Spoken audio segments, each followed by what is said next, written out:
The pullout on Route 9 was barely wide enough for a truck. Maybe 40 feet of packed gravel wedged between the guardrail and the drop-off, the mountain falling away steeply to the left, and the timber rising just as steeply on the right. I had been stopping there for 18 months, always with a brown paper bag from whatever I had in the kitchen, and I had never once seen another soul at that spot after noon. So, when I pulled in that October afternoon, and Coop went rigid in the passenger seat, ears up, nose working hard against the glass. I looked across the road toward the tree line expecting a deer. What I saw instead was a child. That was my first thought, and I want to be clear about the shape of it because my training does not let me walk past a child standing alone at a tree line in October. I was out of the truck before I had finished the thought. I called out.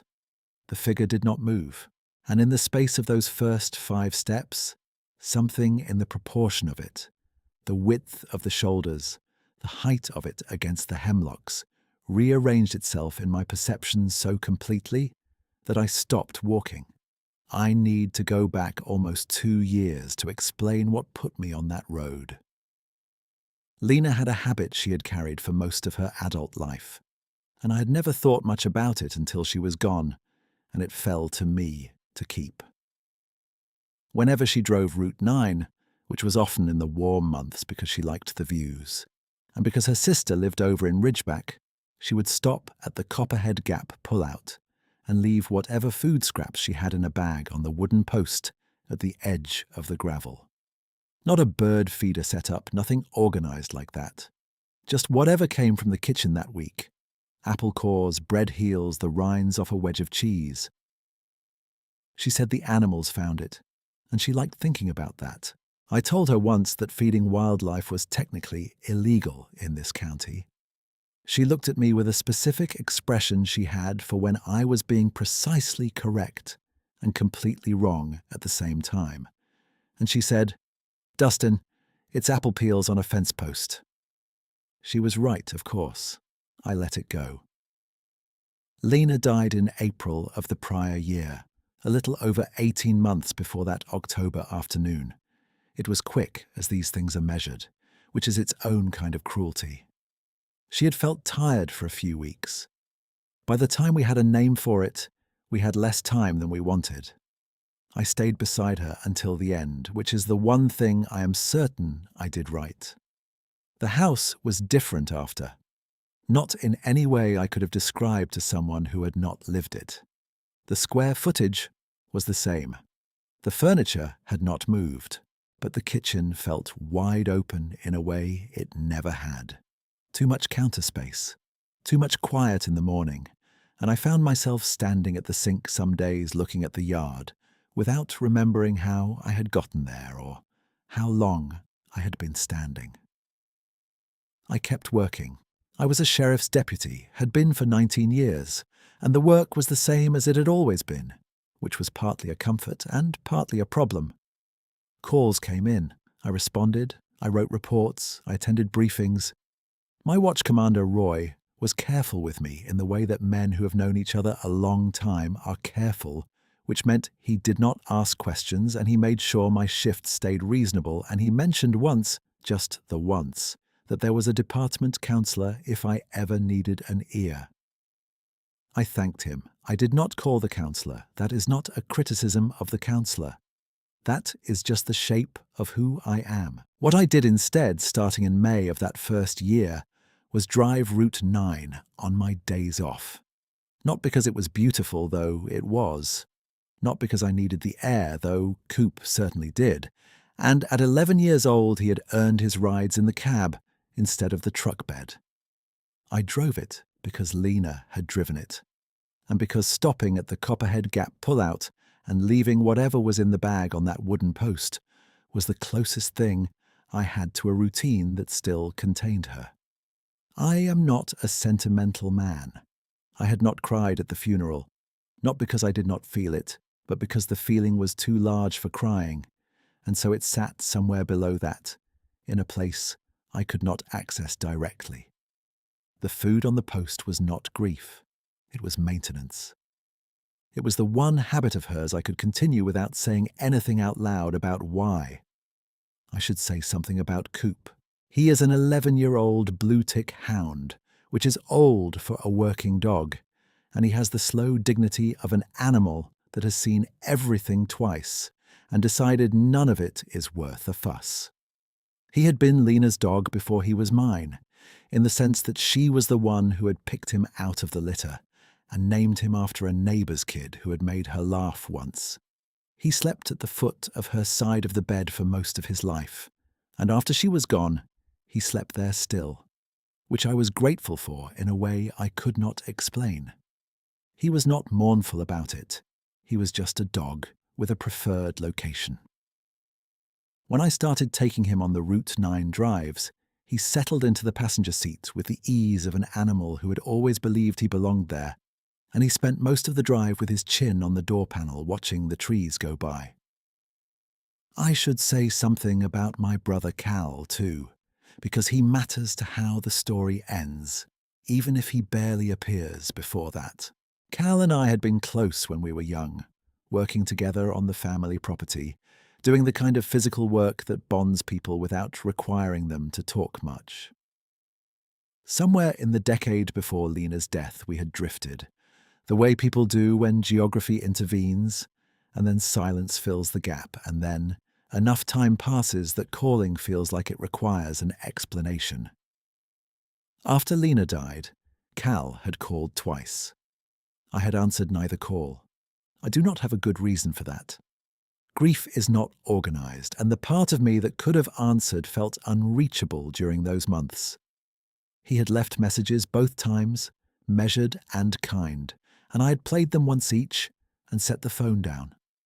By the time of that October drive, it had been 14 months since we had spoken.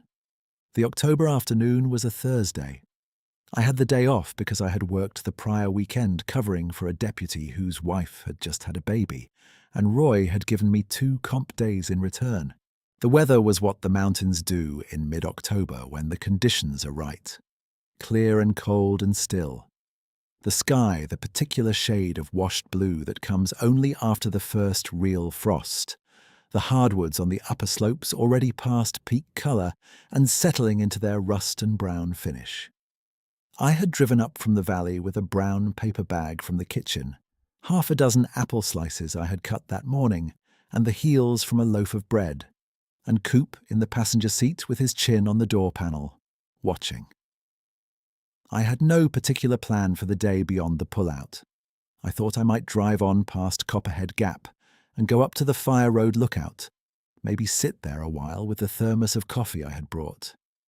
I had been doing that once in a while that fall, going up to places with long views where I could see a lot of the mountain at once and not feel like the walls were close. The thermos was old, one Lena had bought at a hardware sale years ago, olive green with a dented shoulder where I had dropped it once on a job. I kept using it because it poured cleanly and held heat for 6 hours, and also because it was the thermos, the one she had found at the sale and been disproportionately pleased about. I turned into the Copperhead Gap pull-out at a little past 2 in the afternoon. The gravel was dry, the guardrail on the left throwing a thin shadow in the low sun, the hemlocks on the right side dark and motionless. I had done this enough times that the routine was automatic. Truck in park, bag on the seat, step out, walk to the post, set the food out on the flat of the wood. The post was a 4x4 pressure-treated corner from an old trailhead sign that had been replaced years ago, still set in its concrete footing, maybe knee-height. Lena had always set the food on top rather than on the ground because she said it kept it away from the smaller animals, long enough for the bigger ones to get a look at it first. I had kept that detail. Coop had not moved from the passenger seat when I got out. He often got down and wandered the gravel while I stood at the post, doing his slow, old dog investigation of the perimeter.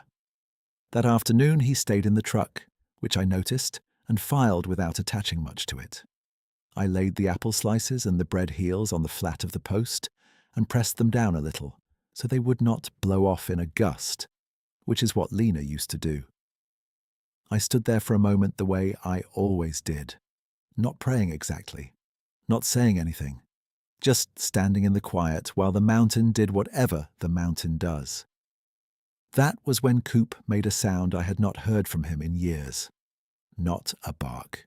A low sound from the chest, the kind of sound that has no alarm in it but a great deal of attention. And, when I looked back at the truck, his head was up, ears flat against his skull, and his eyes were fixed on the tree line across the road. I looked where he was looking. The tree line was roughly 30 feet away, the hemlocks dense enough that the dark between the trunks was real dark, the kind you cannot see into cleanly even in good light. What I saw at the edge of it, at the very margin where the light touched the last row of trunks, was a figure, dark, upright, still. My first read of it was a child. I will tell you exactly why, because the read was not random. I was at roughly 60 feet when I first looked, the truck between me and the tree line, and at that distance, and in that light, the combination of an upright dark form at roughly the height of a tall child's torso, standing very still with the trees close behind it, fired every instinct in me that had been trained for 19 years to notice children in trouble. I stepped away from the truck immediately. I did not reach for my phone. I said, loud and clear, the way you would say it to a child who was frightened, "Hey, you all right over there?" Nothing. No movement, no response. I walked across the road. I had gotten to within 40 feet of the tree line when the proportions began to change, or rather when I began to read them correctly instead of the way I wanted to. What I had taken as a child's torso was something much wider. What I had read as the figure's head was much higher than a child's head would have been, higher by a good deal, and the stillness of it was not a child's frightened stillness. A frightened child shifts weight, rocks, looks back over their shoulder. This did not move at all.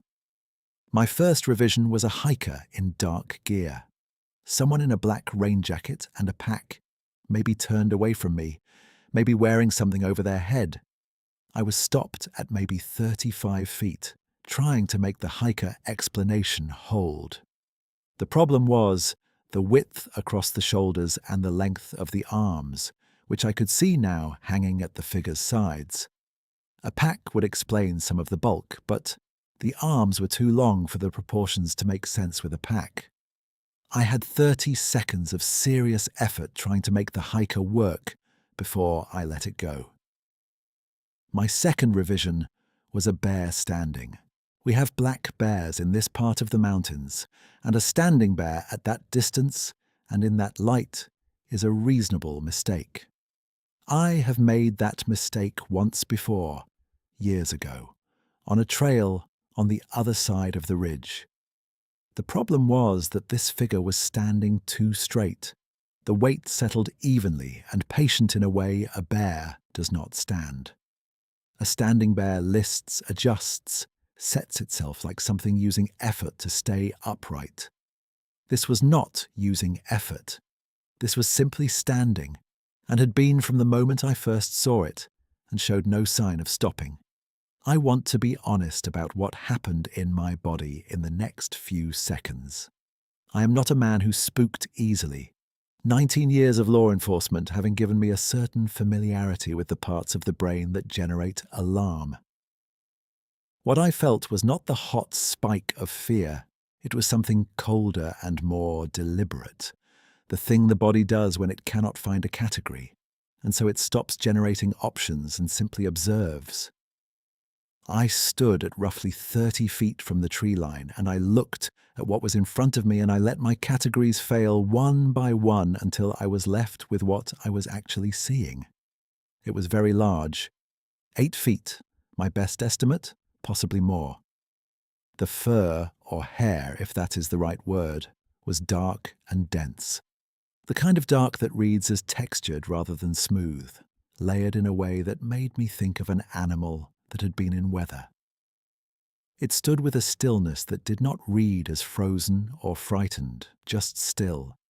The kind of stillness that belongs to something that has been patient for a long time and does not see any particular reason to stop. The face was in shadow from my angle. What I could see was the outline of a broad forehead and the suggestion of a jaw, and below that, the deep chest and the long arms and the ground it stood on. If you have spent any time around large animals, a draft horse, a bull, the biggest bear you have ever been close to, you know that scale communicates something that photographs do not. It is not the size alone. It is the weight of a living thing that large, the sense of how much intention it would take to move something that heavy, and the corresponding sense that it is choosing not to move. That choosing was what I kept returning to.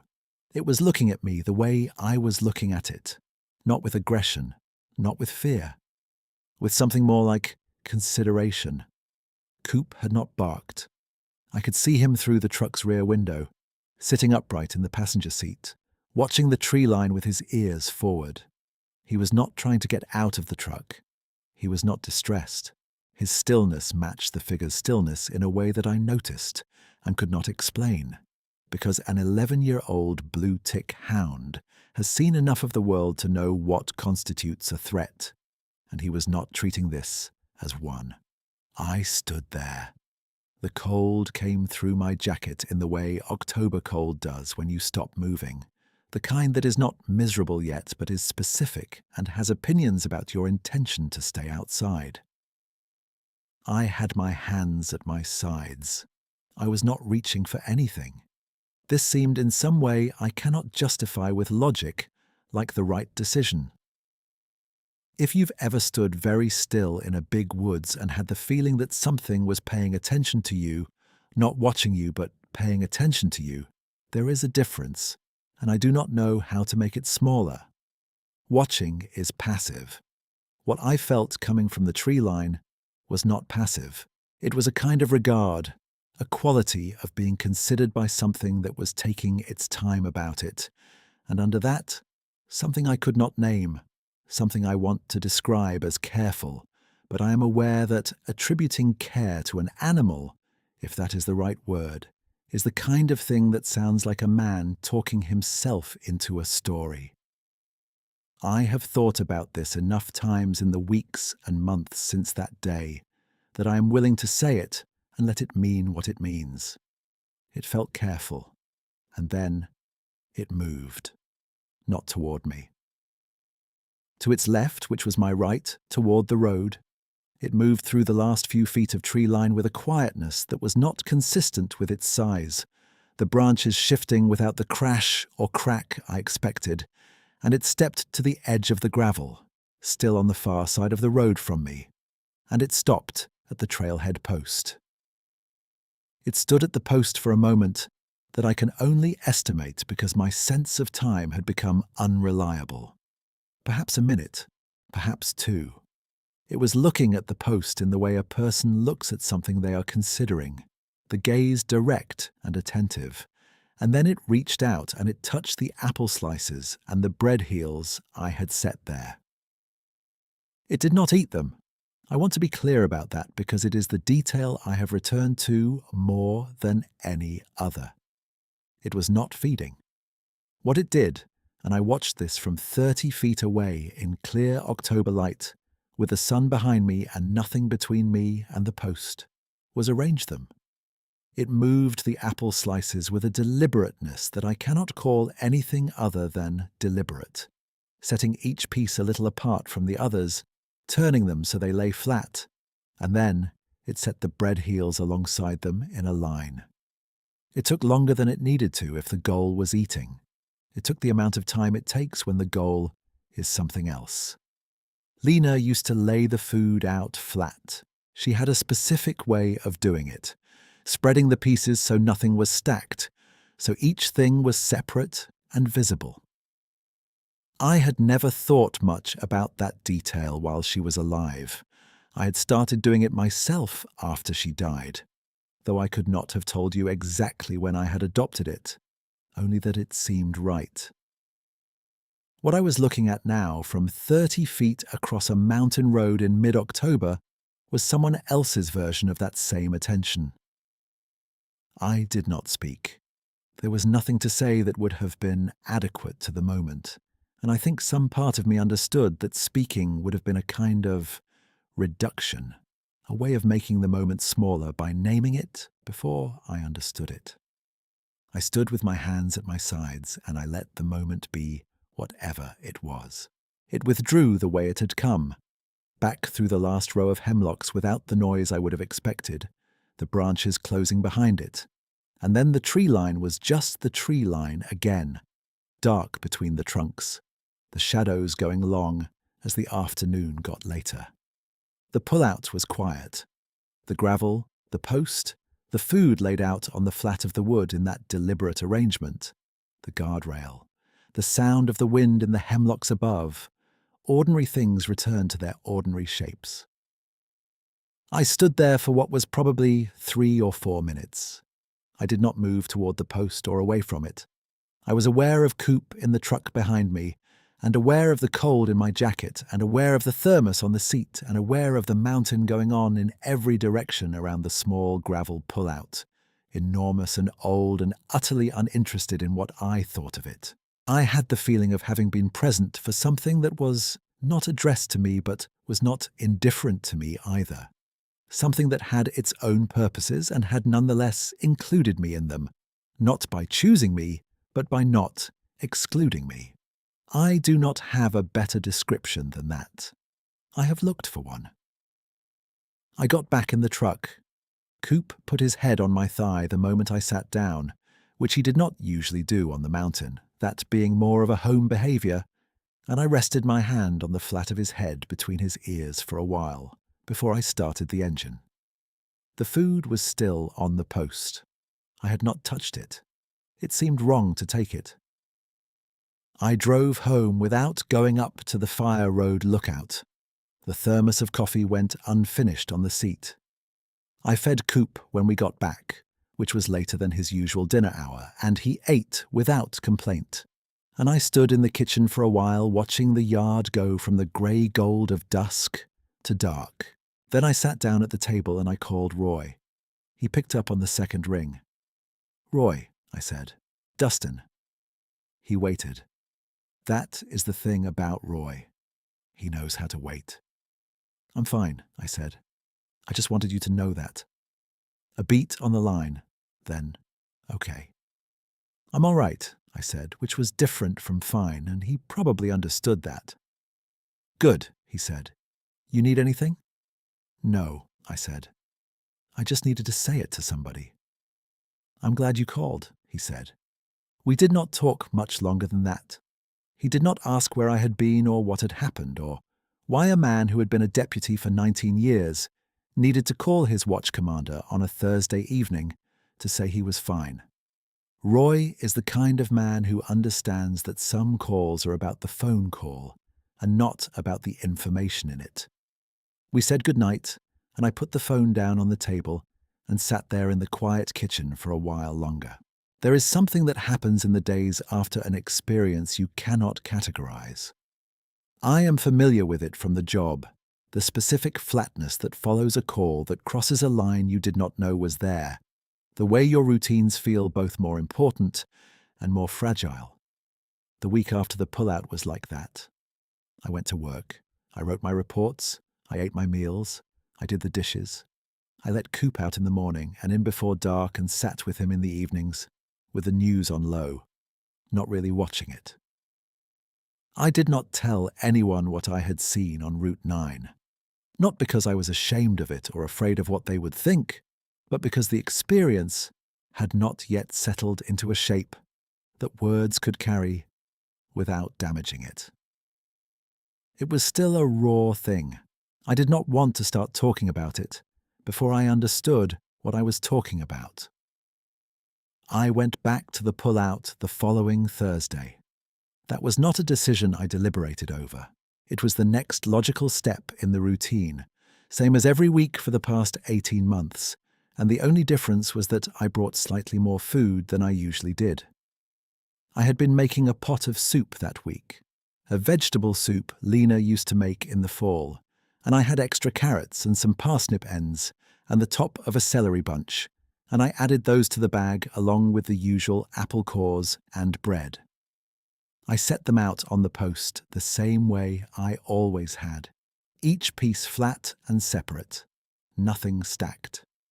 Coop got down from the truck that day and walked the perimeter of the pull-out with his slow, old dog dignity, nose working. He went to the edge of the road and stood looking at the tree line for a while, ears forward, and then he turned and came back to stand beside me at the post. I scratched behind his ears, and he leaned into it, which he has always done, and we stood there together in the October quiet for a few minutes before I put him back in the truck. The tree line was still. I did not see anything.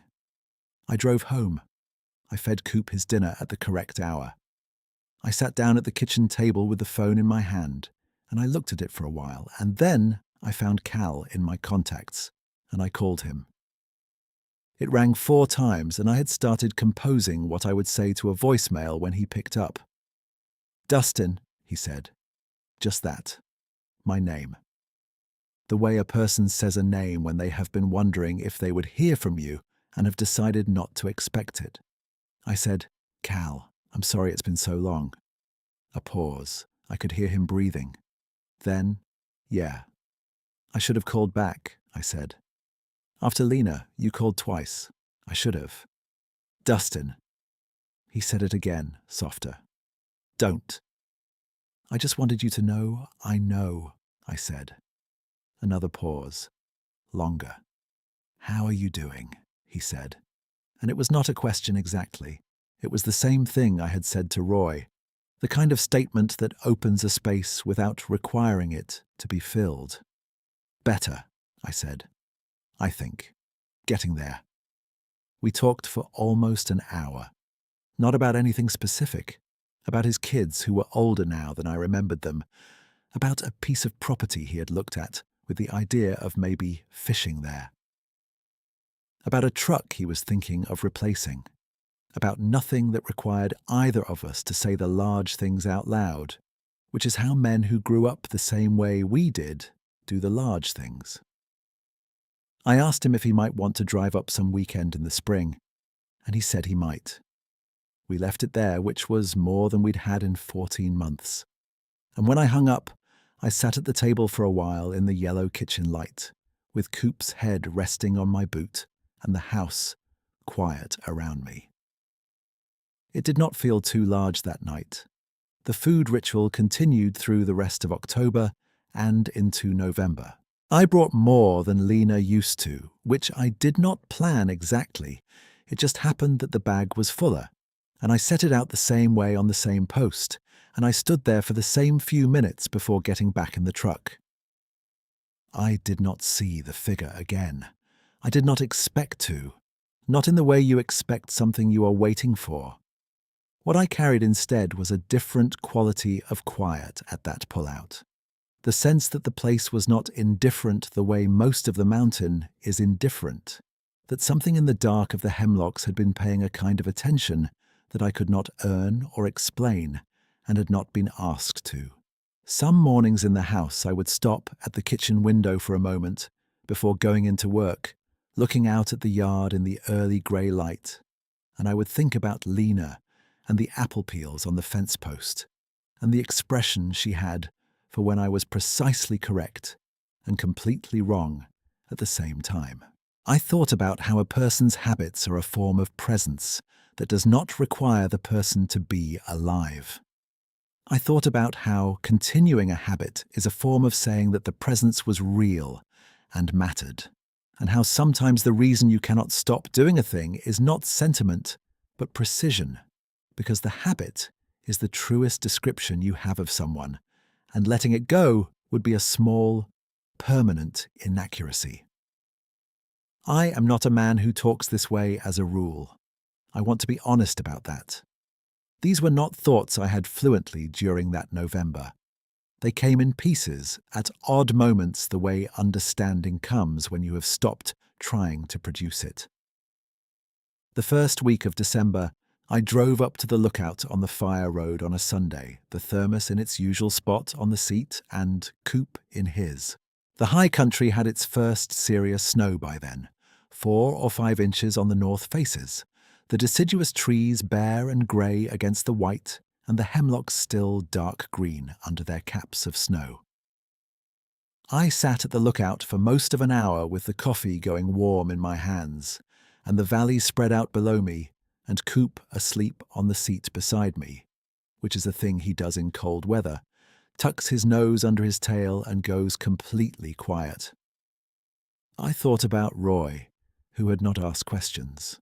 I thought about Cal, who had called twice into my silence and left kind messages, and waited. I thought about Lena, who had driven this road in the warm months for years, with bags of apple cores and bread heels, and done a generous and slightly illegal thing at a wooden post because it pleased her to think about the animals finding it. I did not arrive at any conclusions up at the lookout that Sunday. That is not what the lookout is for. But I drove back down the mountain feeling like a man who had more room inside him than he'd had the prior autumn. Not because anything had been resolved, but because something had been witnessed. And being witnessed changes the dimensions of what you carry, even when the witness is something you cannot name. The food habit has continued. I do not imagine it stopping. There are things I have thought about telling people. Roy has never asked about that Thursday phone call, which I respect. Cal and I have been talking more regularly since October, twice a month, sometimes more, about nothing important and therefore about everything. The fishing trip for spring is on the calendar. I have not told anyone what I saw at the Copperhead Gap pullout. Not because I think they would disbelieve me, though some would. Not because I could not find the words, though the words are inadequate. It is more that the experience belongs to a category that does not transfer well between people, the way a dream is vivid and complete while you are in it and loses its substance in the telling, not because it was not real, but because the reality of it lives in the body of the person who had it, and not in the language available to describe it. What I know is this. Lena left food for the mountain. I kept leaving it after she was gone, because it was the one thread I had to her that I could still hold on to in a plain, physical way, my hands doing what her hands had done, standing at the same post, in the same gravel, in the same specific quality of mountain quiet. Something out there noticed that. I do not know what it understood about it. I do not know if understanding is even the right frame. What I know is what I saw at the post, the deliberateness of it, the time it took, the way it arranged the apple slices and the bread heels the way she used to, each one flat and separate, nothing stacked. I measured my steps back across the road that afternoon when I finally got back in the truck. 30 feet. I paced it twice to be sure. The distance between the truck door and the post. 30 feet in clear afternoon light, and I stood there the whole time with nothing between me and what I was looking at. It's the kind of thing you only tell a few people. Coop is getting older, which is a thing you know abstractly about an 11-year-old dog, and then one morning you see him negotiate the porch steps with a new carefulness, and you understand it differently. He still gets in the truck for the Route 9 drives. He still puts his head on my thigh on the way home. He still sleeps at the foot of Lena's side of the bed, and I have stopped having any feeling about that except gratitude. I drove up to the pullout the first week of March, the first day after the last snow of the year, when Route 9 was clear enough to trust. The mountains were mud and grey-brown, and the flat residue of a long winter, the hemlocks the only green thing on the whole ridge. I parked and got out, and set the food on the post. Carrot ends, bread, a handful of dried apple rings I had made from a bag of fall apples that had been sitting in the cellar since October. I pressed them flat in Lena's way, each piece separate and visible. Coop stepped down from the passenger seat and walked to the edge of the road, and stood looking at the tree line for a long moment, ears forward, nose working, the way he had done in October. Then he walked over and sat down beside me at the post, with his old, patient weight, and the two of us stood there in the cold March morning, with the mountain quiet around us. The tree line held its dark. I did not need it to give anything back. The need for that had softened somewhere in the fall, like a knot worked loose from months of gradual pressure, and what had replaced it was something I might call peace, if I were the kind of man who used that word, which I am not particularly. What it felt like was enough. The bag on the post, the mountain. Coop beside me, his grey muzzle lifted towards the hemlocks, tail still as he stood his quiet watch. Whatever paid attention, that October is still out there, I expect. I have no evidence it is not, and one piece of evidence which I carry with me the way you carry a thing that has no pocket to go into, that changes the shape of how you walk, without being visible from outside. I got back in the truck. I poured a cup of coffee from the olive-green thermos. Coop climbed up and settled into the passenger seat, tucked his nose under his tail, and went to sleep. I sat there for a while longer before I started the engine. The tree line was still.